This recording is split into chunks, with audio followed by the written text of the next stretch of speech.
So hello दोस्तों, कैसे हो आप लोग। तो दोस्तों मैं आप सभी का स्वागत करता हूं हमारे ग्रेट ट्यूटोरियल्स के यूट्यूब चैनल पे, जहां पर प्रदीप सर की जो पूरी टीम लगी हुई है, दिन रात मेहनत कर रही है ताकि आप अपने बोर्ड एग्जाम में टॉप पर रह सके दोस्तों। तो दोस्तों यहां पर आज क्या लेकर क्या आया हूं वो बताऊंगा, लेकिन उससे पहले एक चीज मैं बता दूं कि कल है आपका 2 मार्च यानी 2 मार्च 2022, जहां पर ग्रेट ट्यूटोरियल्स लेकर आ चुका है क्या पंच का बादशाह, जहां पर हम सवेरे 10 बजे से लेकर दोपहर 2 बजे तक हम हमारे इंग्लिश एग्जाम का क्या रिवीजन करेंगे लाइव सेशन में दोस्तों। तो भूलिएगा नहीं और ज्वाइन रहिएगा दोस्तों। अब चलिए बढ़ते हैं। अब इससे पहले आपके लिए 3 एप्रिसिएशन आ चुकी है और आई होप आपने लर्न कर ली होगी, आपको सारी चीजें समझ में आ गई होंगी। अब क्या है आपका इंडियन व्यूवर। अब इंडियन व्यूवर्स इसका एप्रिसिएशन देखेंगे और दोस्तों मैं बता दूं जैसे जैसे वीडियोस आ रही वैसे वैसे सारी चीजें करते जाओ, हम सारी चीजें कवर करवा रहे, ठीक है, तो टेंशन लेना नहीं है। और साथ ही साथ जो भी सारी चीजें आप कवर कर रहे हैं हमारे साथ और आप जो भी चीजें प्रैक्टिस कर रहे हैं, आप हमें टैग कर सकते कहां पे, हमारे प्रदीप सर के यानी हमारे प्रदीप सर के इंस्टाग्राम हैंडल पे। उसका जो आईडी है वह आपको दिख रहा है और जो डिस्क्रिप्शन में लिंक दिया हुआ है। अगर ज्वाइन नहीं किया, फॉलो नहीं किया तो जाके फॉलो करो और अपनी जो पढ़ाई है उसकी एक तस्वीर खींच के अच्छी सी स्टोरी पे डालकर हमारे प्रदीप सर के इंस्टाग्राम हैंडल को क्या टैग कर दीजिएगा और हम आपको चेक करके बताएंगे आपने सही लिखा है या गलत। तो चलिए शुरू करते हैं। अब क्या है क्वेश्चन देखना सेम रहेगा, वापस मैं बता देता हूं। देखो वही सारी चीज आपको बार बार बोली गई। क्या ले देखो ये वीवर वाला पोयम है, या read the given aspect and right the appreciation of the following aspect, poem, significance of the title, form of the poem, theme, significance, वही सारी चीजें दी है दोस्तों। समझ में आ गया। अब यहाँ पे आप लोग बाद में रीड कर लेना, मैं पॉज करके वीडियो रीड कर लेना, मैंने तो जूम तो कर ही लिया।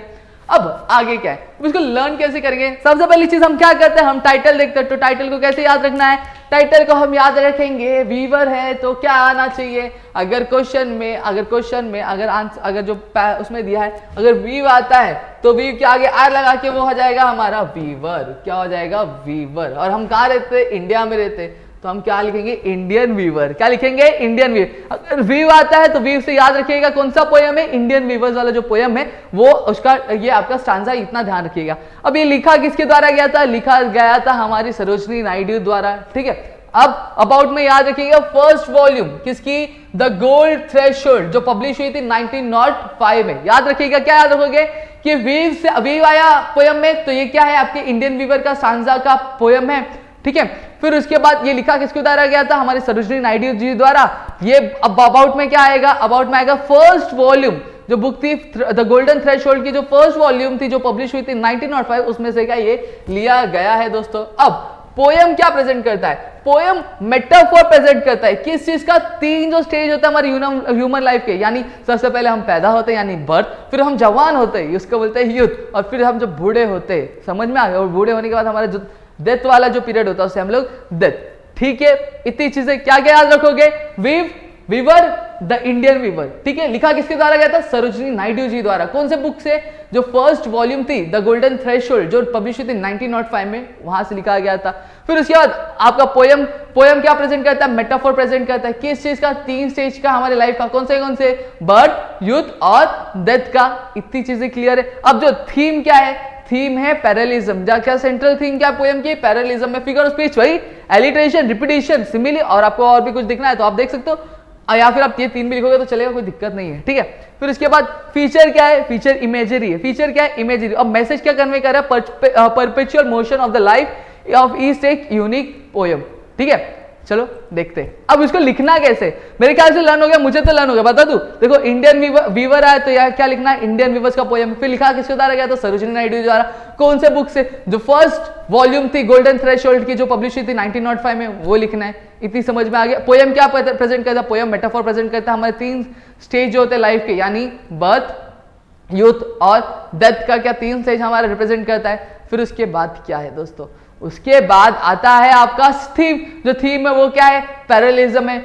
फिगर ऑफ स्पीच क्या यूज करते हैं, एलिट्रेशन, रिपीटिशन, सिमिली, ये सारी चीजें हम लोग यूज करते हैं। फिर उसके बाद क्या आता है आपका फीचर आता है। फीचर कैसा है, इमेजरी। देखो कॉमन चीजें कुछ आ रही है। फिर उसके बाद मैसेज क्या, perpetual motion of life, E stage, और फिर उसके बाद यूनिक मोशन, ठीक है। अब ओपिनियन आप अपने हिसाब से दे सकते हो, मैं आखिर में वैसे भी बताने वाला। अब लिखना कैसे इसको, ठीक है। The poem Indie Weaver was written by Sarojini Naidu. क्या? Sarojini Naidu. This poem is taken from the first volume of the Golden Threshold, which was published in the year 1905. ठीक है? The poem represents the metaphor for the three stages of the human life, that is birth, youth, and death.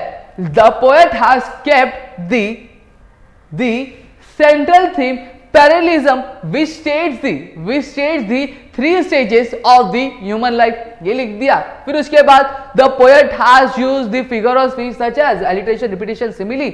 फिर the special feature of the poem is the imagery. क्या? imagery which has imagery. समझ में आ गया? जिसने क्या किया है, viewers के जो अलग अलग वीवर्स का जो स्टेज होता है, वीवर्स जो काम करते हैं उनके अलग अलग लाइफ के स्टेज में उससे क्या कनेक्ट किया गया, मैसेज क्या दे रहा है. The poem conveys the perpetual motion of the life of the human in his or her each stage of life, which has a unique emotion within it. समझ में आ गया? अब आप योर ओपिनियन में क्या लिख सकते हो? योर ओपिनियन में आप लिख सकते हो हमारे लाइफ में हमारे अलग अलग स्टेज होते हैं जहां पे अलग अलग इमोशंस होते हैं. तो ये पोएम हमें वो करने की कोशिश कर रहा है. समझ में आ रहा है कि नहीं आ रहा है? तो ये सारी चीजें आप लिख सकते हो. तो दोस्तों आई होप आपको सारी चीजें क्लियर हो गई. एप्रिसिएशन आपको किस तरह से करना है, लर्निंग वर्क आप इस तरह से कर सकते हो. देखो मुझे लर्न हो गया तो आपको तो इजिली हो जाएगा.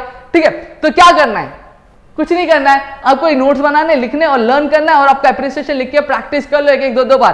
ठीक है, और आप हमें टैग कहां करोगे? प्रदीप सर का जो इंस्टाग्राम हैंडल जो थोड़ी देर पहले मैंने दिखाया था वहां पे टैग करना, लिंक डिस्क्रिप्शन में दिया. अगर नहीं फॉलो किया तो जाके फॉलो कर देना. समझ में? और लेटेस्ट अपडेट के लिए प्रदीप सर का जो दूसरा चैनल है उसे क्या कर लो, सब्सक्राइब कर लो. तो दोस्तों चलिए अब मैं मिलूंगा हमारे नेक्स्ट वीडियो के साथ. तो तब तक के लिए घर पे रहिए, सुरक्षित रहिए, अपना ध्यान रखिए और क्या अपनी पढ़ाई करते रहे. ग्रेड ट्यूटोरियल्स के साथ हम एक एक करके सारे जो वीडियोस है, सारे जो टॉपिक्स आपके पेपर के वो हम कवर करने वाले हैं आज के दिन दोस्तों. और जो कुछ बच्चों के साथ कल आ जाए, कल की रिवीजन में हम कर देंगे, लेकिन आज ही हम कोशिश करेंगे सारी चीजें हम लोग कवर कर ले.